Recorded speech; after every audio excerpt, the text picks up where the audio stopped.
Hari ini, kalau kita masih hidup itu semua karena anugerah Tuhan.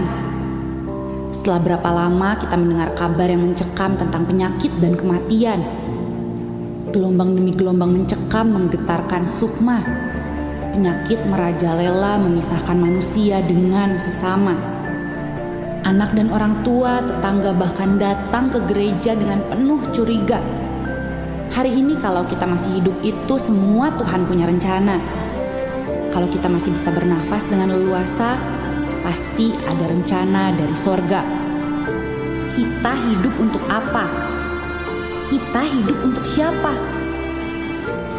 Ketika kita renungkan kalau segala daya sepertinya sirna, ditelan kabar berita yang malang melintang di seluruh jagat raya. Cerita sembang membahana di alur cerita. Hidup. Di dalam Dia kita hidup, kita bergerak dan kita ada. Dalam Dia, saya akan terus berkarya. Adalah baik kalau saya hidup dan bisa terus mengisinya dengan penuh makna. Saya tidak akan melewatkan satu hari pun tanpa bersyukur di hadapan Pencipta. Apa rencana Tuhan untuk saya di fajar yang merekah? Tangan ini harus diulurkan untuk siapa? Hati ditunjukkan untuk melayani siapa? Daya, upaya, karya, tenaga, usaha akan aku lakukan segera. Karena kita tidak tahu hari ini hidup, besok ada apa. Selama masih ada udara di dada, selama kaki bisa melangkah, hidup ini untuk Dia. Dan mati adalah kembali kepada Bapa. Saya tidak diperbudak oleh putus asa. Saya tidak tunduk pada nestapa. Saya tidak menyerah pada berita malapetaka. Karena saya ada di dalam kuasa kebangkitannya. Saya terproteksi oleh darahnya. Saya sembuh oleh bilurnya. Saya adalah anaknya. Saya adalah muridnya. Saya adalah kekasihnya. Saya adalah bagian dari gerejanya.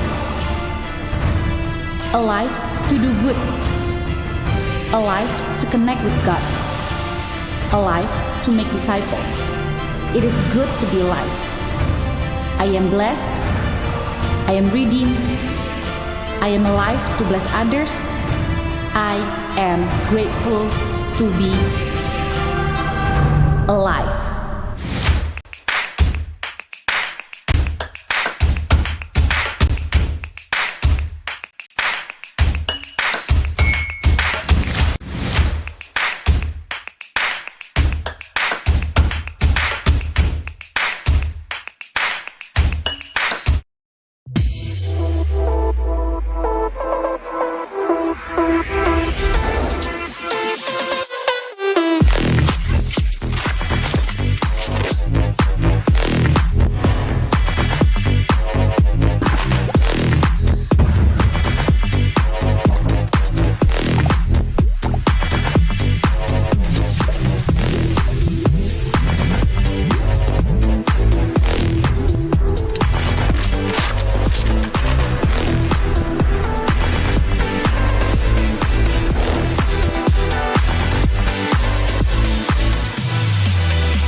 Welcome home.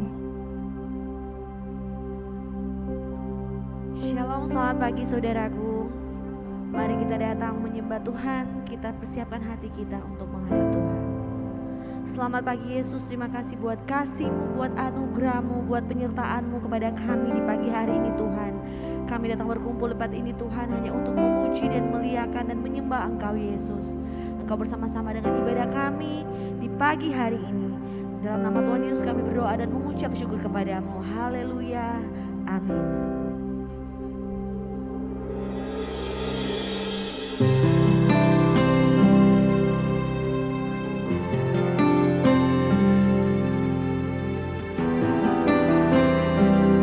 Mari kita saudara menyembah Tuhan kita Yesus, karena kasih-Nya yang tak berkesudahan buat kita.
menaruh keyakinan kami ya Tuhan sesuai janji-Mu. Engkaulah Alfa dan Omega ya Tuhan.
Thank you Lord, thank you Lord. Terima kasih Bapa, terima kasih Tuhan, karena kehadiran-Mu tidak meninggalkan kami. Your presence never leaves me. Kehadiran-Mu tidak pernah meninggalkan kami, karena Engkau Allah yang setia untuk menyertai anak-anak-Mu. Dulu ketika Engkau hendak naik ke surga, Engkau berkata-kata kepada murid-murid-Mu, ketahuilah bahwa aku menyertai kamu sampai kepada kesudahan zaman. Maka kami percaya kepada janji-Mu itu, bahwa sepanjang kami hidup, bahkan sampai kesudahan zaman, Engkau menyertai kami oleh Roh Kudus, Roh yang tidak kami lihat tetapi kami rasakan, tinggal di dalam tubuh ini untuk menghibur kami, mengajari kami hal-hal yang benar, mengingatkan kami akan firman-Mu. Kami terbatas, tetapi Engkau tidak terbatas. Kami sering banyak kesalahan, tetapi Engkau sempurna untuk menuntun menyertai kami. Terima kasih Allah yang setia. Terima kasih Bapa yang penuh dengan kasih. Nyatakan kasih-Mu kepada kami untuk kesekian kalinya di dalam ibadah minggu yang kudus ini. Lihat Tuhan jemaat-Mu, tebusan-Mu, seberapapun mereka yang ada, rindu untuk bersua dengan Engkau, rindu untuk bersekutu dengan Roh-Mu. Dan Engkau tidak pernah menyuruh mereka pergi dengan tangan yang kosong, tetapi Engkau melawat kami, berhimpun dengan kami di dalam Roh-Mu yang penuh dengan kasih. Nyatakan pengajaran-Mu kepada kami Tuhan. Nyatakan hamba-Mu yang kecil dan rendah Engkau pakai untuk menyampaikan isi pesan dari isi hati-Mu. Kami siap di dalam nama Tuhan Yesus, Juru Selamat kami yang hidup. Kami sambut kebenaran firman-Mu. Amin, amin, amin. Selamat pagi Bapak Ibu, saudara-saudara yang dikasihi oleh Tuhan. Shalom. Sungguh kita bersuka cita sampai hari ini Tuhan masih memberi kesehatan. Tidak semua orang beroleh kesempatan seperti kita. Jadi kita gunakan waktu ini di tanggal yang hampir akhir dari bulan Juni, pertengahan 2022. Sampai kapan Tuhan kasih kesempatan? Apakah kita bisa melalui tahun ini separuh lagi 2022, ataukah Tuhan Yesus mau datang yang kedua kali? Kapan, tanggal berapa kita tidak tahu. Tapi setiap hari kita bangun pagi itu kesempatan. Setiap pagi kita bangun pagi dalam keadaan sehat, itulah anugerah yang tidak bisa disia-siakan. Satu tema yang muncul ke hadapan kita sekalian Bapak Ibu saudara-saudara, yang Tuhan berikan kepada roh dan jiwa hambanya ini untuk disampaikan, yaitu yang bergambar sayap, yaitu tema yang hinggap dan yang terbang. Apa saudara? Yang hinggap dan yang terbang. Didasarkan dari 1 Korintus pasal 7 ayat 21. Nah, perhatikan firman ini, siap saudara hati kita. Adakah engkau hamba waktu engkau dipanggil? Itu tidak apa-apa. Tetapi jikalau engkau mendapat kesempatan untuk dibebaskan, pergunakanlah kesempatan itu. Saya baca ulang, adakah engkau hamba waktu engkau dipanggil?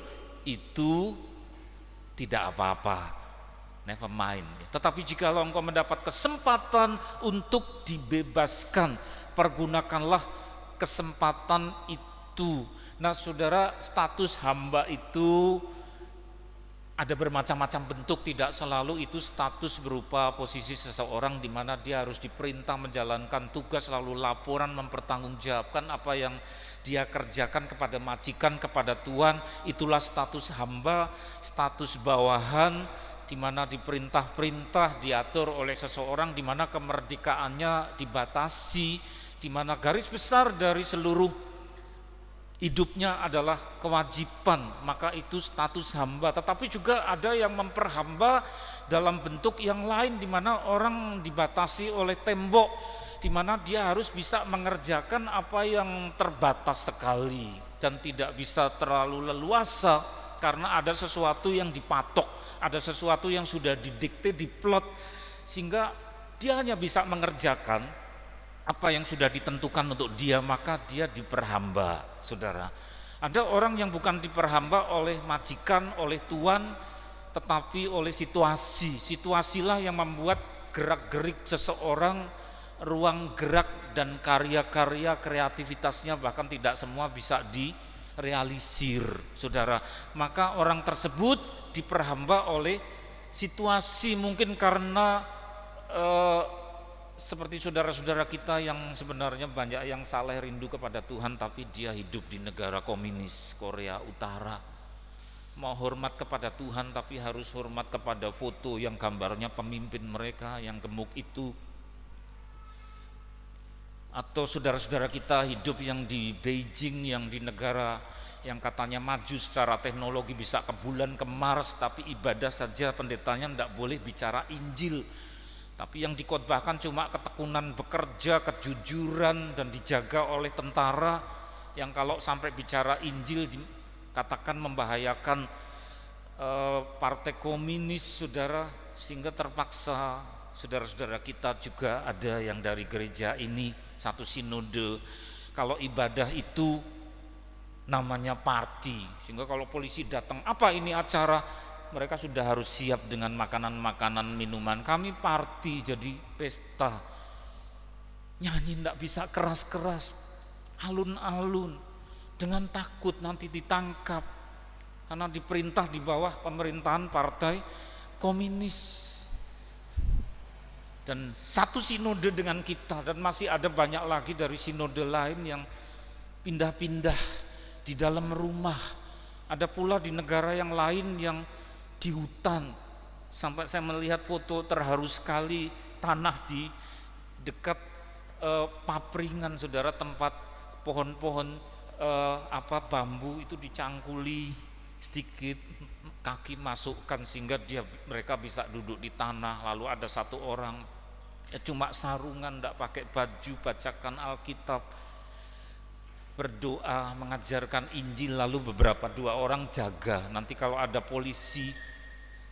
Kemudian juga sinode kita menggunakan dana seperti perpuluhan yang kita setor ke Jakarta dipakai untuk misi sampai ke negara-negara yang tidak aman, sampai ke Afrika, sampai ke Nepal. Dan ketika hamba-hamba Tuhan ini dikumpulkan di Jakarta dan disuruh untuk melihat bagaimana misi itu dikembangkan, bukan hanya biaya yang berasal dari perpuluhan saudara itu, tapi juga dari urapan para senior. Di daerah Nepal yang ada gunung-gunung di mana pesawat-pesawat tidak semua baik, mereka harus gelar panggung lawak badut, ininya diganjel bola yang lucu-lucu, loncat-loncat, kak celana kombor yang bisa melorot dan sebagainya, jempalitan. Wah, anak-anak kecil datang, orang-orang desa datang, sesudah melawak dan badut-badut, kemudian badutnya cerita tentang juru selamat, tentang pengampunan dosa, siapa yang mau semua, lalu dibaptis saat itu pula. Terus polisi datang, itu kemudian mereka lari pindah ke lain tempat, dan puji Tuhan di situ ada pastornya juga orang Nepal asli. Ada juga yang luar biasa di Arab Saudi, saudara, di mana dulu kalau orang bawa Alkitab dipenggal lehernya, di sana ada pasturnya AFGF, orang Arab asli. Waktu pentabisan saya juga datang. Lihat saudara, Injil masuk ke tempat-tempat di mana orang diperhamba oleh situasi. Di Afrika terjadi kegerakan luar biasa, saudara-saudara kita kulit hitam itu sampai ratusan ibadahnya cuma di kemah. Ya, di tempat yang lain ada ibadah yang dipatok. Orang diperhamba oleh situasi politik yang tidak aman. Kita di sini masih diberi keleluasaan, keterlaluan kalau tidak pakai kesempatan, saudara. Orang diperhamba, ada pula yang di negara makmur tapi dia diperhamba oleh kelemahan pada tubuh karena sakit. Maka majikannya bukan berupa orang yang mendikte dia, tapi situasi, kondisi dia, saudara. Dan kemudian ada batas tertentu di mana Tuhan izinkan orang mengalami mentok, seperti terpenjara, tapi Tuhan punya maksud begitu rupa untuk memakai setiap kesempatan di mana dia bisa bergerak sedikit, pakai untuk ketemu dengan Tuhan Yesus. Itulah sebabnya juga ada kisah dari pasangan yang ditangkap, 2 orang muda yang ditangkap di Bali karena kasus narkoba, satunya penuh tato, satu keturunan Tionghoa, satunya keturunan India tapi warga negara Australia, sudah dijatuhi hukuman mati, tinggal tunggu waktunya, kesempatannya tinggal sebentar. Dia bertobat, nangis pada Tuhan, lalu apa? Menginjil kepada napi-napi yang lain. Tidak ada pendeta yang boleh masuk, ya sudah dia yang membaptis di kolam di dalam penjara, sampai waktunya dia farewell, ya dadah saya mau pergi, dibawa ke Nusa Kambangan. Nah, ketika dibawa ke semak-semak belukar sudah jam 1 malam, biasanya tradisi di Indonesia kalau mau didor jam 1 malam, dia nyanyi pada Bapa. Terus waktunya sudah habis, 2 orang ini sudah pergi, tapi ada benih yang dia tabur di penjara. Selamat tinggal kau, selamat tinggal, ya. Tapi Injil sampai. Orang ini diperhamba oleh dosa mula-mula. Tuhan kasih kelonggaran untuk dengar Injil. Injil diterima, dia bertobat, masih tatoan, tapi Injil kemudian sampai kepada napi-napi yang lain. Waktunya singkat sampai dia didor dalam usia muda. Saya lihat fotonya, peti diangkut dan dipulangkan ke Australia. Tapi hukum harus berjalan karena berapa kilo itu narkoba yang membuat dia dijatuhi hukuman mati oleh pengadilan di Kerobokan, ya Bali, saudara. Ada banyak orang diperhamba oleh bermacam-macam bentuk. Firman Tuhan katakan, perhatikan, adakah engkau hamba waktu engkau dipanggil? Ketika seseorang, nanti dulu yang tadi, dipanggil oleh Tuhan, saudara juga merasakan, saya dalam keterbatasan. Ada yang mengkungkung sehingga saudara tidak bisa bergerak. Ada yang diperhamba oleh karena sakit, ada yang diperhamba oleh karena keuangan yang mepet dan bahkan punya hutang. Tapi Tuhan saatnya itu ketika orang tidak berdaya dipanggil, mari kam, ikutlah aku, mari datang kepadaku semua yang letih, lesu, berbeban berat. Itu semua adalah situasi diperhamba. Saya ingat usia berapa ya saudara? Usia 13 tahun. Ketika sudah tidak berdaya, menyadari bahwa ayah saya sudah diambil Tuhan, ibu sudah tidak ada. Hati ini seperti rasanya seorang remaja ya yang masih belum stabil, kabur angin saudara. Orang tua sudah tidak ada, mau curhat sama siapa, seperti orang hilang, kehilangan stabilitas, bingung. Tapi saat itu pula Tuhan memanggil, orang tuamu sudah tidak ada, akulah orang tuamu. Saya ingat betul itu waktu di Jakarta saudara, Tuhan panggil saya dan terasa sekali, akulah bapakmu, akulah ibumu. Itu saat saya diperhamba dalam kondisi yang tidak berdaya. Mungkin saudara juga ingat bagaimana Tuhan memanggil saudara untuk menjadi miliknya. Bukan saat sehat, saat keuangan baik, saat teman-teman ada, keluarga lengkap, tidak. Tapi saat tidak berdaya sebagai hamba. Adakah engkau hamba waktu engkau dipanggil? Tuhan berkata, never mind, tidak apa-apa. Tapi jikalau engkau mendapat kesempatan ketika sudah dipanggil Tuhan menjadi miliknya, maka Tuhan kasih kelonggaran sedikit. Mau kamu pakai apa? Saya kasih kelonggaran di mana cemberutmu dan sedihmu ku ganti dengan senyum. Tapi dalam batas waktu tertentu, itu namanya kesempatan. Kamu pakai untuk apa? Ya, untuk dibebaskan, pergunakanlah kesempatan itu. Nah, maka saya ingat air mata saya waktu itu saudara, usia 13. Saya ingat air mata kiri kanan itu, ya. Sehingga kemudian orang tuaku double ya, bukan papa mama yang kau panggil saja, tapi engkau sendirilah orang tuaku. Terus halaman yang berikut, ya. Adakah engkau hamba waktu engkau dipanggil tidak apa-apa? Hamba, situasi, kondisi, bisa penjara, seperti yang tatoan di Dor itu di Nusa Kambangan yang barusan saya ceritakan. Tapi juga saudara-saudara yang tidak separah tatoan di sini, tidak ada yang tatoan, puji Tuhan saudara. Ya, si dua orang tadi sempat melukis, lukisannya penuh air mata sebelum dia di Dor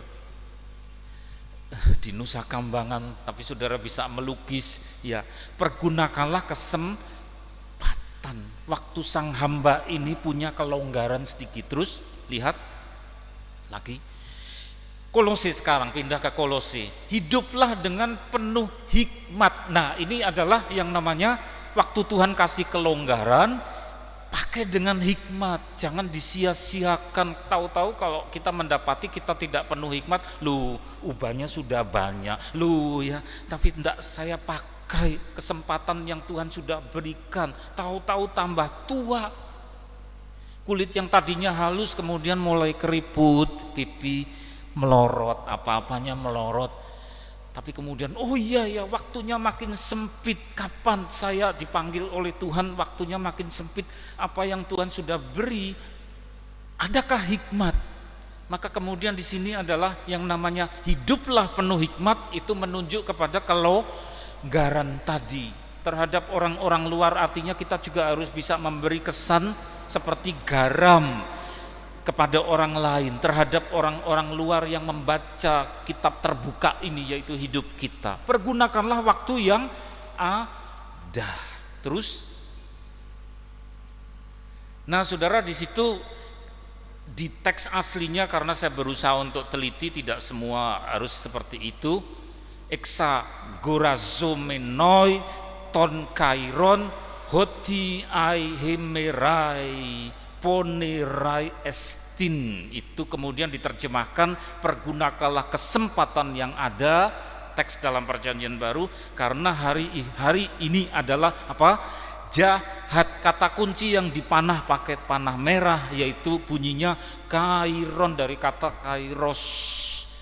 Dalam teks Yunani Perjanjian Baru ada dua kata yang menunjuk kepada waktu. Satu kronos, satunya kairos. Kronos itu waktu dalam arti perguliran tempo, menit ganti menit, jam 7 ganti jam 8, jam 9, jadi perguliran. Senin lalu jadi Selasa Rabu, itu perguliran namanya kronos, yaitu pergerakan waktu. Sampai ada alat namanya kronograf, jam. Tapi ada lagi yang mendesak, bukan kronos tapi kairos. Nah, yang ditunjuk oleh panah merah itu saudara, itulah yang saya cetak menjadi warna lilac, ya, warna ungu. Kesempatan, itulah kairos. Orang Yunani kuno saudara itu punya kepercayaan yang penuh hikmat. Kairos itu punya nyawa, kata mereka, yaitu kleper-kleper, kepek-kepek, lalu hinggap, celuk, begitu saudara. Kairos itu makhluk yang punya sayap, hinggap, celuk. Kalau orang Yunani tidak cepat menangkap, ya, dia akan terbang lalu menemui orang lain. Itulah kairos. Karena mengandung makna apa? Sang kairos yang punya sayap itulah kesempatan. Maka dalam kebudayaan Jawa ada kata kunci yang sangat penting dan dijiwai oleh yang belajar sastra Jawa, namanya adalah wewengan. Kita kaparingan wewengan. Wewengan itu kairos, kesempatan. Beda dengan kronos. Kronos cuma perguliran waktu. Senin jadi Selasa, Selasa jadi Rabu, jam 7 jadi jam 8, jadi pergerakan waktu. Kronos. Tapi ini kairos, waktu yang merupakan kesempatan. Firman Tuhan katakan melalui Paulus, pergunakanlah itu kairos, makhluk bersayap itu. Karena kalau engkau terlambat untuk menangkap, dia akan terbang dan tidak akan kembali lagi, hinggap di depannya orang lain yang mau mempergunakan itu. Kesempatan, itulah kairos. Kenapa tidak cepat-cepat ditangkap itu rugi? Karena ini bumi penuh dengan yang disebut ponerai, diterjemahkan menjadi jahat. Saudara, kalau tidak mempergunakan kesempatan, kita akan dimangsa oleh yang berikut. Hinggap di situ apa?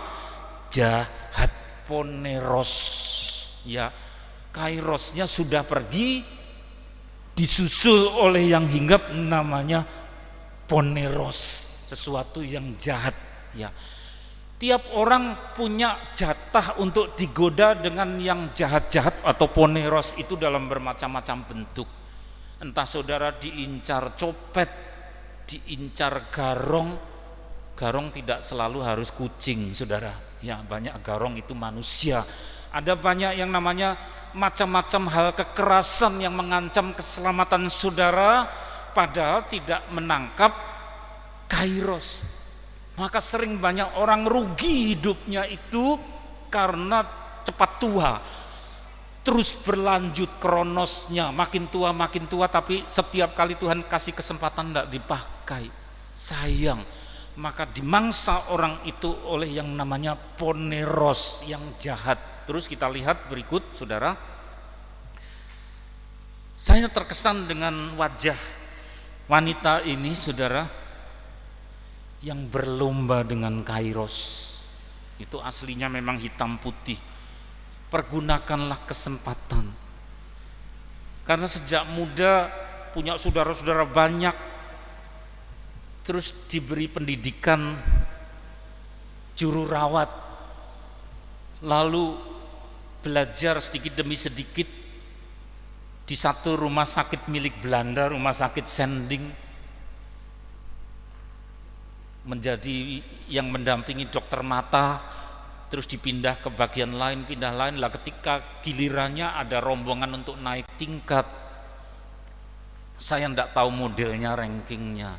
Teman-temannya bisa naik tingkat, dia sendiri tidak ada sedih menangis. Kenapa? Karena alasan yang namanya diperhamba tadi. Saudara tahu uraian tadi, setiap orang punya keterbatasan, yaitu pada tubuhnya.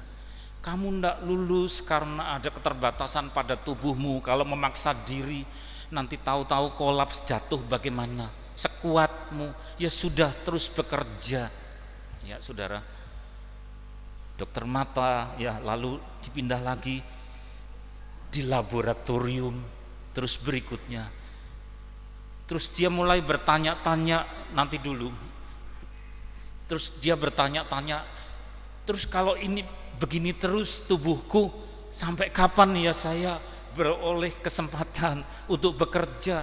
Adakah saya punya kesempatan untuk punya suami? Padahal dia naksir dengan teman kerjanya yang badannya ceking tinggi dan kurus, rambutnya ikal. Apa saya diizinkan Tuhan sama menikah dengan yang rambutnya ikal dan badannya kurus tinggi itu? Dia bertanya-tanya, iya kalau saya masih diberi umur panjang, tapi kalau ketika masa muda saya di usia tertentu ini Tuhan panggil bagaimana? Ya. Terus kemudian itu diungkapkan, lalu sharing dengan pacarnya itu, saudara. Terus kemudian ya si pria juga maklum dan kemudian mengungkapkan isi hatinya, saya cinta sama kamu apapun kondisi kamu seperti ini. Ya, Tuhan mau kasih umur berapapun, saya mau jadi suamimu. Terus dijawab, lah nanti kalau kita baru menikah mantenan baru 2 tahun aku sudah dipanggil Tuhan, gimana tubuhku seperti ini? Enggak apa-apa, ayo kita bawa dalam doa. Kemudian berdoa itu berdoa sebelum menikah, minta supaya calon istri diberi umur panjang kalau Tuhan boleh. Seberapapun kesempatan yang ada, ya mereka mau pakai. Terus akhirnya tahun 58 mereka menikah, saudara. Deg-degan ya, ini gimana? Berapa tahun kami berdua boleh menikah? Yang gambar berikut ini ternyata, bukan hanya diberi hidup 2 tahun lebih, malah keluar anaknya ke 1 yang duduk dicukur pendek itu, baju putih, dan bahkan adiknya keluar yang nomor 2 tahun berikutnya. Loh, Tuhan kasih umur panjang ya, tapi kadang-kadang kumat saudara ya. Ini saya bisa menangi atau tidak, jadi mendampingi 2 anak ini sampai besar atau tidak. Dan itu dirahasiakan dari kedua anaknya terus berjalan 6 tahun. Rumah tangga itu investasi kairos saudara, Tuhan kasih kesempatan. Yang mereka kira berdua ya tidak bisa diprediksi, ternyata Tuhan kasih umur panjang. Loh, 6 tahun pernikahan kita, lahir anaknya yang kedua. Tuhan kasih lagi atau tidak? Sehingga tiap pagi mereka bangun itu saudara, tidak ada yang namanya bertengkar, bangun pagi bertengkar, tidak ada. Seumur pernikahan ya suami istri ini, karena setiap pagi adalah kairos, karena siapa tahu besok aku dipanggil. Suaminya juga sadar itu, dan anak-anaknya melihat papa mama kok tidak pernah satu kali pun bertengkar, selalu lemah lembut, kalau ada beda paham selalu penuh dengan kasih, karena kesadaran akan umur terbatas, diperhamba, dipatok tembok yang namanya keterbatasan kesehatan dari sang ibu. Terus berikutnya lagi saudara, yuk halaman berikut. Nah, muncul anaknya yang ketiga ya, malah dikasih anak yang ketiga. Lu ternyata kok masih ada umur panjang, tapi kemudian tubuh ibu yang melahirkan menjadi agak kurus dan tidak lagi sesegar sebelumnya. Anak ketiga muncul. Ternyata saudara, itu bukan hanya wanita ini yang melahirkan 3 anak diberi kesempatan sampai diberi 3 anak, diberi umur panjang, tapi untuk anak-anak pun itu adalah kairos. Meskipun mereka tidak sadar tiga-tiganya bahwa setiap hari adalah kesempatan untuk mengasihi, menghormati kedua orang tuanya. Waktunya dibatasi saudara. Itu ketika anak ketiga berusia 8 bulan. Terus yang berikut lagi, waktunya sudah selesai ya. Itu gambar ketika anak ketiga menyaksikan di pemakaman ibunya yang harus pergi, dan dia baru berusia 9 tahun. Oh, ternyata saya hanya didampingi ibu sampai saya umur 9 tahun. Ketika muka itu ditutup, itu satu kesadaran bahwa ternyata Tuhan beri kesempatan saya tidak sampai menikah dan punya anak ibu melihat, tetapi hanya sampai usia 9 tahun. Anak pun diberi yang namanya apa? Kairos, kesempatan. Dan anak yang menutup mukanya sekarang berdiri di depan saudara ya. 1 tahun, 2 tahun, 3 tahun. Itu kisah dari keluarga saya, orang tua saya saudara. Cuma ketemu ibu sampai umur 9 tahun, dan mereka berdoa sudah diperpanjang umurnya. Raja Hizkia juga seperti itu dalam kitab suci, dia sudah menghadap tembok. Tuhan kok pendek umurku, pertengahan. Nabi Yesaya kemudian diberi, ayo panjangkan umurnya. Tapi setiap pagi adalah kesempatan. Hizkia diperpanjang umurnya saudara. Saudara juga diberi, itulah yang disebut sebagai kairos, yang oleh orang Yunani dianggap sebagai makhluk bersayap. Dia hinggap di depan saudara, tapi juga ada saatnya dia akan terbang, kleper-kleper pergi. Hush, kalau kita tidak cepat tangkap, seperti makhluk terbang saudara, yang hinggap tapi juga yang terbang. Hosana, tutup mata saudara, karena Tuhan kasih kesempatan tidak untuk selamanya. Hosana, hosana, kita patut mengucap syukur. Hosana, hosana. Injil pun diberitakan dalam waktu yang dibatasi. Alkitab diberikan, juga dibatasi, akan diambil. Roh Kudus juga akan dicabut. Kita bergereja juga dibatasi. Hosana, hosana, hosana, hosana. Oh, kami mau Tuhan pakai kesempatan yang ada setiap hari bertemu dengan orang tua kami dibatasi, bertemu dengan istri, dengan anak. Suami istri juga dibatasi. Terima kasih kasih-Mu bersemi di hatiku. Sungguh indah. Meski singkat, tapi itu bersemi di hati kami. Hosana, hosana, hosana.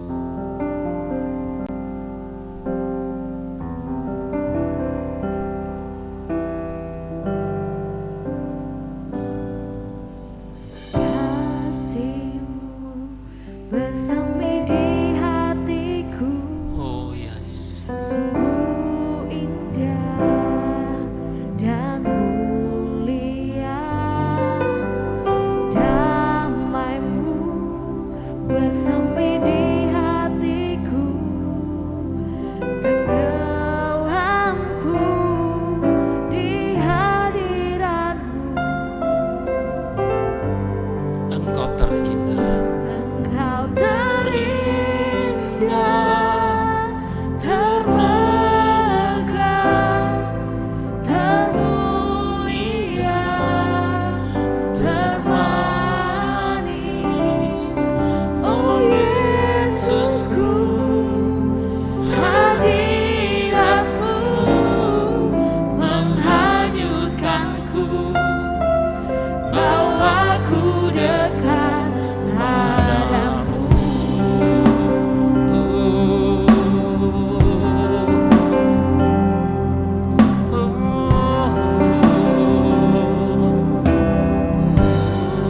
Kasih-Mu bersama-sama. Kasih-Mu Bersemi di hatiku, sungguh indah dan mulia. Damai-Mu bersemi di hatiku, tenggelamku di hadirat-Mu. Engkau terindah. Engkau terindah, termegah,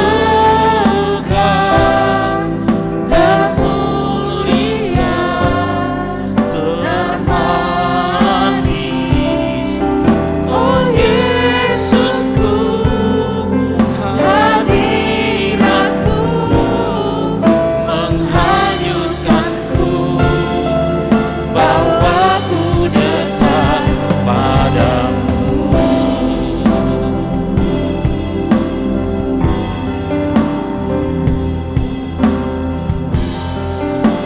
Bapa, inilah kasih-Mu yang indah.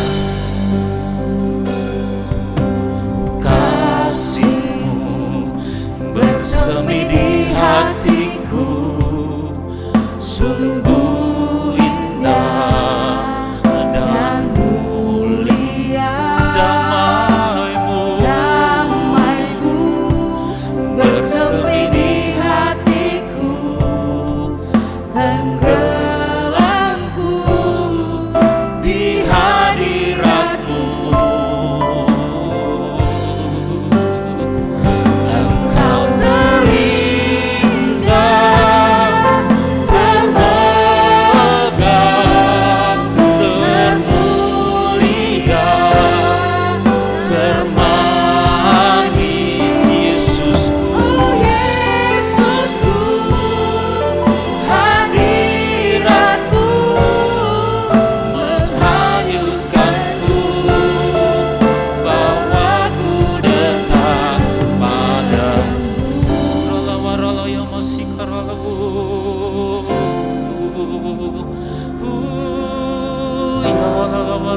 Ya wala ya masih. Syukur bagimu,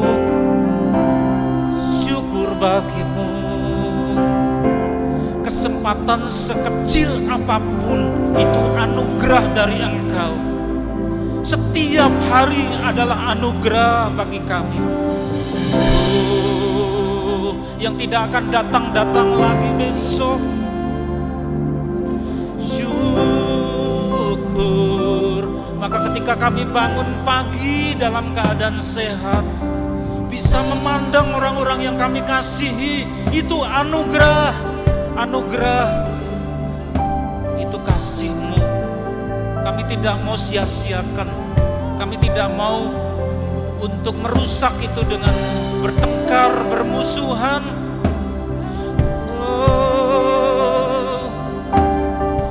Roh kelemah lembutan, roh ketulusan, roh kasih menguasai kami.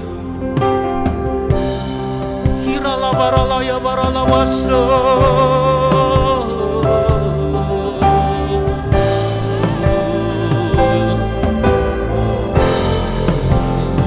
Kalau sampai kepada pertengahan 2022 ini Engkau masih memberi nafas hidup kepada kami, anugerah, kesempatan, kairos bagi kami. Ralala maya barala barala ya patarala ya masu. Hirala barala barala maya masu.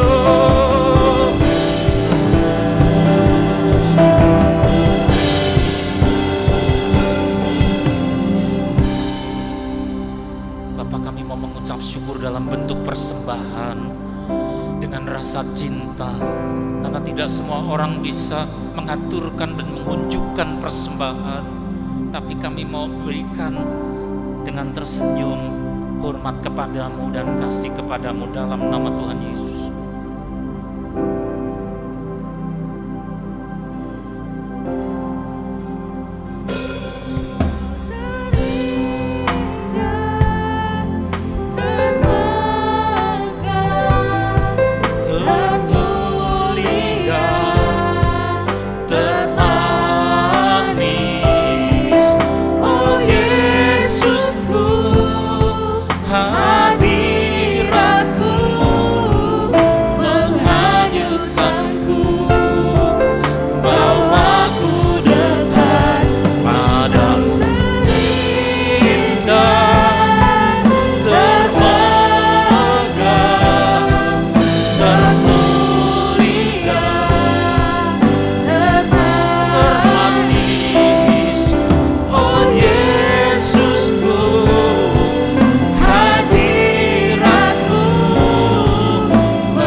Kedua belah tangan kami dengan bersuka cita, karena hari ini pun adalah anugerah di mana kami boleh berkasih-kasihan dengan orang yang sudah Engkau berikan kepada kami di sekitar kami oleh kuat kuasa Roh Kudus.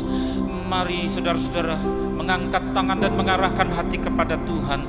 Bapa, berkati anak-anak-Mu ini yang dengan taat rindu untuk hidup terus bersama dengan Engkau. Sesingkat apapun tahun-tahun yang harus kami jalani, curahkan berkat-Mu, berkat yang dicurahkan di dalam nama Allah Bapa di surga, Juru Selamat kami yang hidup, Tuhan Yesus Kristus, serta penyertaan dari roh sukacita yang manis, yaitu Roh Kudus pada hari ini sampai selama-lamanya, sampai Tuhan datang yang kedua kali, bahkan sampai selama-lamanya, dalam nama Tuhan Yesus. Haleluya, amin. Sampai berjumpa. Silakan duduk dulu, ada pemberitahuan. Kuasa Tuhan lebih besar,